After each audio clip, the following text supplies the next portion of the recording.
Good morning, dear esteemed viewer from wherever you are watching us. Welcome to Kings TV special edition, where we quench your thirst by updating you with the latest happenings in our country and outside the country. Let's take a look at the headlines. Treasury after counties over pension debt. 4 dead after consuming illicit brew in Kuria West. Raila's mass action.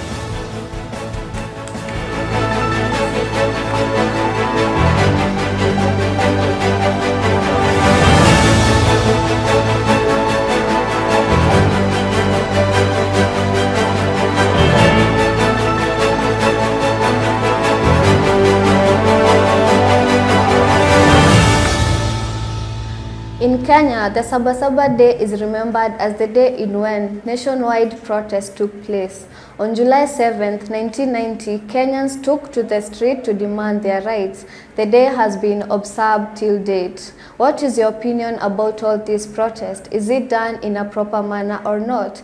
Send us your comment on our social media platform on Facebook at Kings TV, on YouTube at Kings Fraternity. Many thanks for joining us. I am Carol Karemi.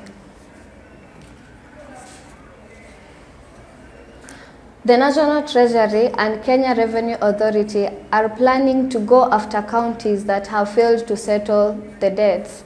According to the Cabinet Secretary of Local Authorities, Provident Fund owned 54 billion, while local authorities pension 33.01 billion and county pension 3.68 billion respectively. Mary Madengel tells us more. The National Treasury and the Kenya Revenue Authority are planning to go after counties that have failed to settle the debt. The Treasury has decided to deduct the outstanding arrears directly from the counties. Appearing before the Senate Treasurer, the Treasury Cabinet Secretary Njuguna Ndung'u said that they are in consultation with the Retirement Benefits Authority. His ministry contemplating invoking provision of section of 53B of the Retirement Benefits. Due to the huge outstanding pension arrears, the National Treasurer is planning to consider deducting from the budget allocation. Professor Ndung'u said the 47 counties owes 3 pension institutions: local authorities, provident funds, local authority trust, and county pension fund, amounting to 90.6 billion as at May 31st. According to the CS, local authorities provident fund is owed 54 billion, while the local authority pension trust goes for 33.01 billion, and county pension fund at 3.68 billion. The committee, led by Vihiga Senator Godfrey Ososi, questioned the legality of the Treasury plan to deduct the fund. Narok Senator Redama Olekina says that the move will be against the Article 219 of the Constitution. Meanwhile, the counties have contested on the outstanding amounts. Madenge Mary, Kings TV. After the general elections, President William Ruto nominated 50 CAS for the position of 23 vacancies announced by the Public Service Commission. Further, the judiciary claims that it did not proceed over them swearing-in ceremony, noting that it didn't send any official to State House to conduct the ceremony, and thus it has no role whatsoever in the process. Samuel Chege reports. On March 16, Ruto nominated 50 CSs for the position of 23 vacancies announced Public Service Commission. Justice Kani Kimondo and Aris Visra said that it wasn't the intention of the framers of the Constitution to have 50 CSs despite of 22 cabinet secretaries. The 50 CSs were sworn in on March 23 after the National Assembly declined to vet them, saying it had no constitutional authority to do so. The judiciary claimed it did not preside over the swearing-in ceremony, noting that it did not send any official State House to conduct the ceremony and that it has no role whatsoever in the process. On that July, the court found that there was no public participation in the creation of 27 positions, whereas there was some reasonable public participation on the framing of 23 CSs. There was no such participation regarding of the addition of 27 CSs. The entire accomplishment of 50 CSs is unconstitutional as the court ruled. Reporting for Kings TV, I'm Samuel Chege. Azimio la Umoja Party leader Raila Odinga has scheduled the Sabasaba rally, which is to take place on Friday 7th at Kamukunji grounds. The main aim of the Sabasaba rally is to boycott President William Ruto's regime, policies and taxes. Mary Kihu has more. Azimio la Umoja One Kenya Coalition Party leader Raila Odinga says the protest rally is scheduled to take place at Kamukozi Grounds in Nairobi on Friday, July 7th will be held countrywide. Speaking to the press at Stephen Musyoka Center, the former Prime Minister announced that the Sabasaba rally planned for Friday, July 7th will go on a ballot with 3 key changes. Addressing the press on Tuesday afternoon, the opposition leader railed all his supporters across the country to make the historical Sabasaba Day by protesting against the current government over the high cost of living.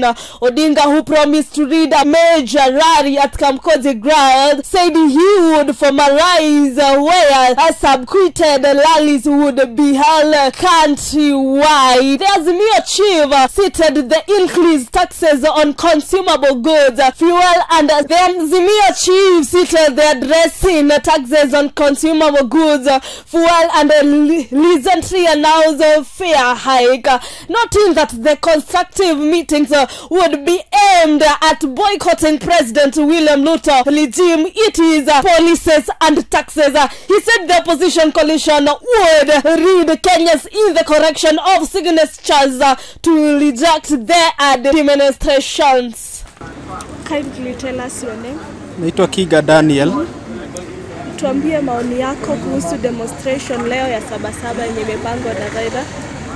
Maoni yangu mimi nina support kwa sababu the cost of living imekuwa juu sana na watu wamechoka. Unajua hakuna njia ingine juu sasa ishasainiwa. Watu wanaonyesha discomfort. Wanaonyesha a bit of resistance sababu hiyo ndio sauti yao. Hivyo na support hata ingawa siwezi support violence, lakini juu hiyo ndio sauti tu serikali juu ya watu hawajatosheka. Yeah. How is the taxation and economy of Kenya? Iko juu sana taxation na sasa imefanyia mambo zingine kupanda kama fares hizi everywhere ziko juu. Gharama ya maisha iko juu na vitu ziko juu na zitaendelea kama itakuwa effective juu sasa koti ni kama imesimamisha mambo inaweza enda juu sana na watu watashindwa. Yeah, so I'm supporting. The Prime Minister therefore asked every Kenyans to follow him on this Sabasaba so that they can fight for the life of Kenyans and so that they can fight for the economy of Kenyan in our country. Reporting to Kings TV, Mary Kihu. We will take our first commercial break. We'll be right back.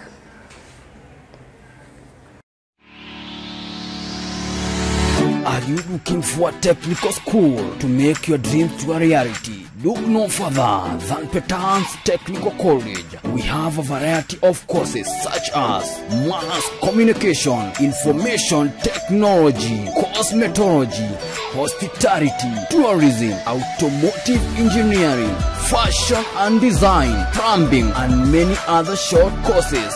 For more information, call us through 07 419 390 or visit us in Kiambu, Petans Plaza, Rimuru, Wamarema Building, Vika, Kihanya Building, Nakuru, Sokoni Plaza, Githurai 45, Wima Building, Ruiru, next to Ruiru Main Stage, Kayole, opposite Naivas Kanisani. Petans Technical College, training future technical experts.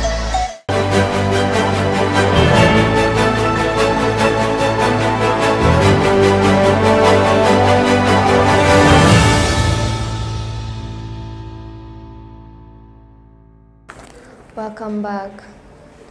4 people have been confirmed dead after consuming illicit brew at Kubwaye village in Kuria West sub-county, while 8 more are still fighting for their lives at Migori Referral Hospital.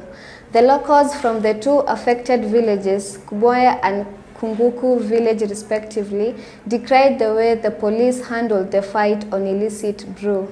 Bodies of the deceased have been moved to Suna West Sub-County Morgue awaiting autopsy to establish the cause of death. In Nairobi County, a matatu driver has been forced to use a traffic police woman as a shield to protect him from an irritated crowd after causing an accident. The incident occurred after the driver injured a boda rider along the road, raising the anger of the crowd. Beyonce Wangoi has prepared more for us. A matatu driver in Nairobi County was forced to use a traffic police woman as a shield to protect him from an irritated crowd after causing an accident at B Center along Manyanja Road on that June around 11 a.m. The incident occurred after the driver injured a boda rider along the road, raising the anger of the nearby crowd. Irritated by the driver's action, the mob descended on him asking for his blood, and the driver was forced to shield himself behind a traffic police woman who dispersed the crowd. After a few minutes, another police officer came to rescue and assisted his colleague in managing the angry crowd. One of the boda riders said that the traffic police officers are used to taking bribes and tend not to act when such incidents happen. The boda riders are now calling on the Ministry of Transport to institute policies that will be protecting them from such injustices, because several incidents go unnoticed because the matatu drivers always escape the scenes. According to the National Transport and Safety Authority NTSA statistics, a total of 974 victims were recorded from the road accidents from January to March, and therefore NTSA urges road users to adhere to traffic laws and exercise caution when traveling in busy roads. Kings TV, Beyonce Wangoi. Governor Johnson Sakaja has unveiled a 1 million shilling for free ECDE program for Nairobi County children. Speaking on Wednesday during the launch, Sakaja said the aim is to double the number of children enrolled in public ECDE in Nairobi from 30,000 to 60,000 within the year. Simon has more. Nairobi Governor Johnson Sakaja has unveiled a shillings 100 million for free ECD program for Nairobi County children. Speaking on Wednesday during the launch, Sakaja said that the aim is to double the number of children enrolled in public ECD in Nairobi from 30,000 to 60,000 within the year. Sakaja said that the fund will be managed by the ECD Board of Management. He also said that the county government plans to build 5,000 classrooms in partnership with the national government to construct 3,500 classrooms, and the county government will construct 1,500 classrooms in the county. Shillings 100 million is allocated for the construction and rehabilitation of ECDE and vocational training centers. He said that the government will continue to recruit new ECDE teachers so that they can make up the number they need for the policy success. Sakaja also unveiled shillings 31 million subsidy for vocational training centers in the county. The amount will cater for 2,000 trainees in 7 vocational training centers, namely Bahati, Dandora, Greenray, Mathare, Madhari, Waithaka, Kangemi, and Kiwanza. Reporting for Kings TV, I'm Simon Waweru. We'll take another short break and we'll be back with health sector. Don't go too far. Are you looking for a technical school to make your dreams to a reality? Look no further than Petans Technical College. We have a variety of courses such as mass communication, information technology, cosmetology, hospitality, tourism, automotive engineering, fashion and design, plumbing, and many other short courses. For more information, call us through 07-419-390. All visitors in Kiambu, Petans Plaza, Rimuru, Wamarema Building, Vika, Kihanya Building, Nakuru, Sokoni Plaza, Githurai 45, Wima Building, Ruiru, next to Ruiru Main Stage, Kayole, opposite Naivas Kanisani. Petans Technical College, training future technical experts.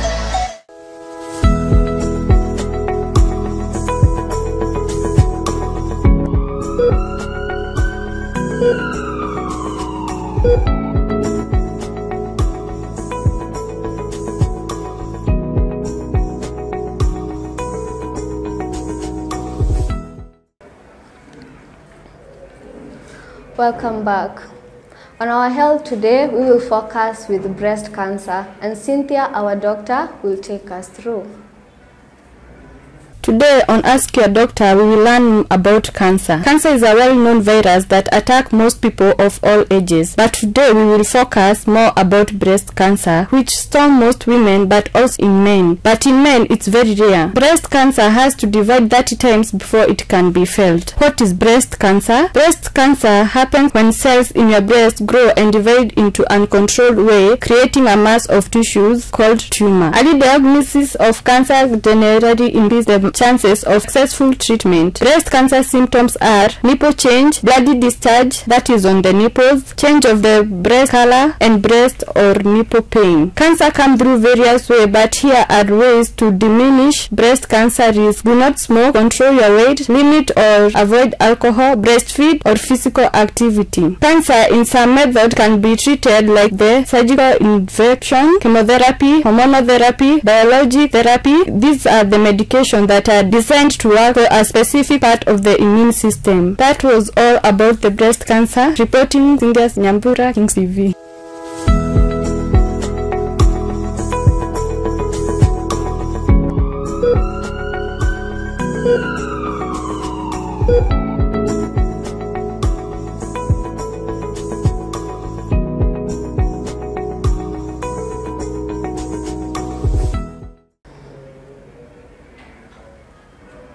Let's take another commercial break. We'll be right back with business and sports sector.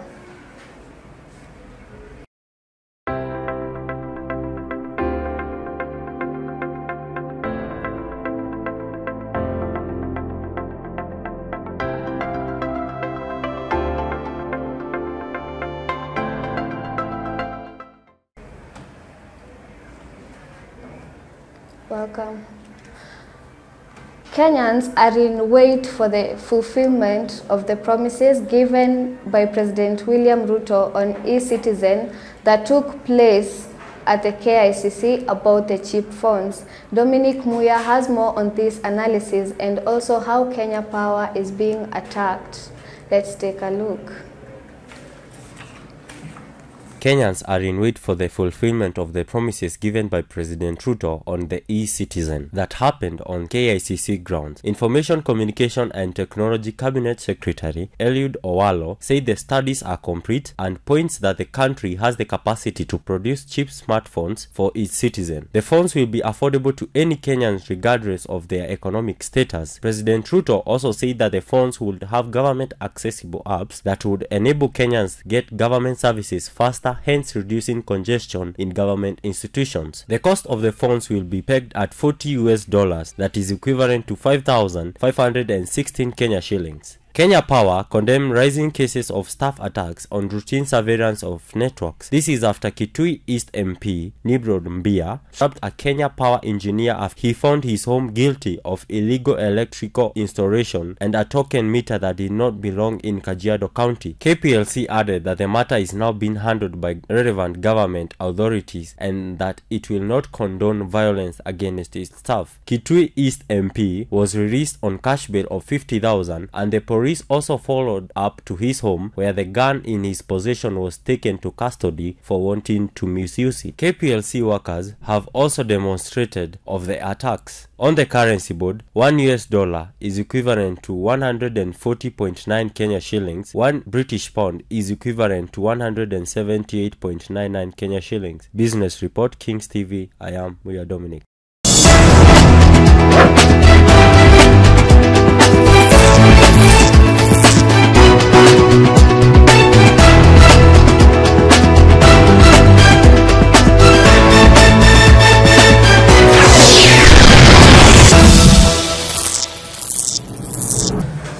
Welcome to Sports Arena, where you get all the happenings in the world of sports. We focus on summer transfer and our sports editor has prepared more. Let's take a look.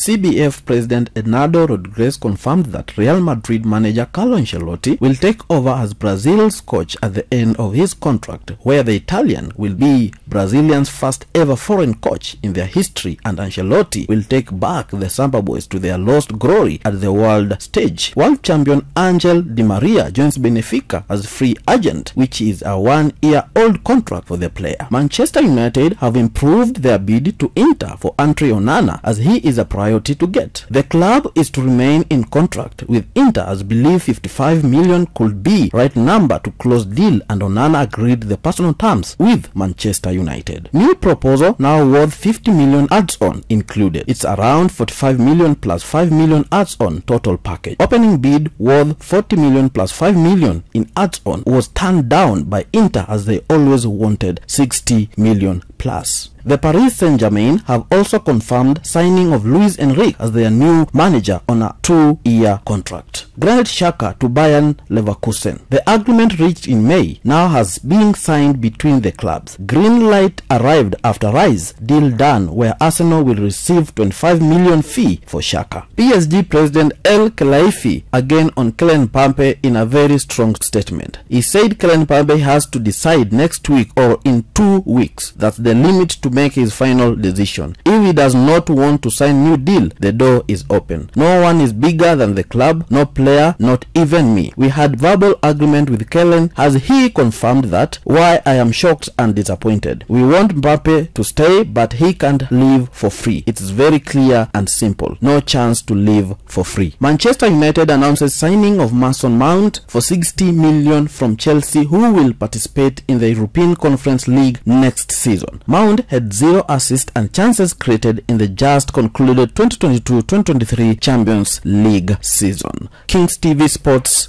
Maiwa David.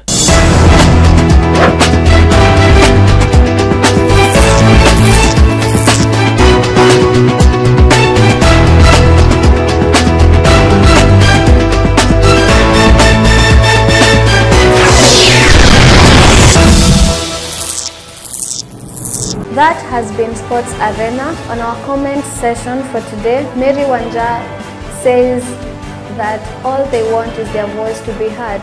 Many thanks for staying with us, and many thanks for our technical team for making this happen. For more information, follow us on Facebook at Kings TV, on YouTube at Kings Fraternity. I am Carol Karemi.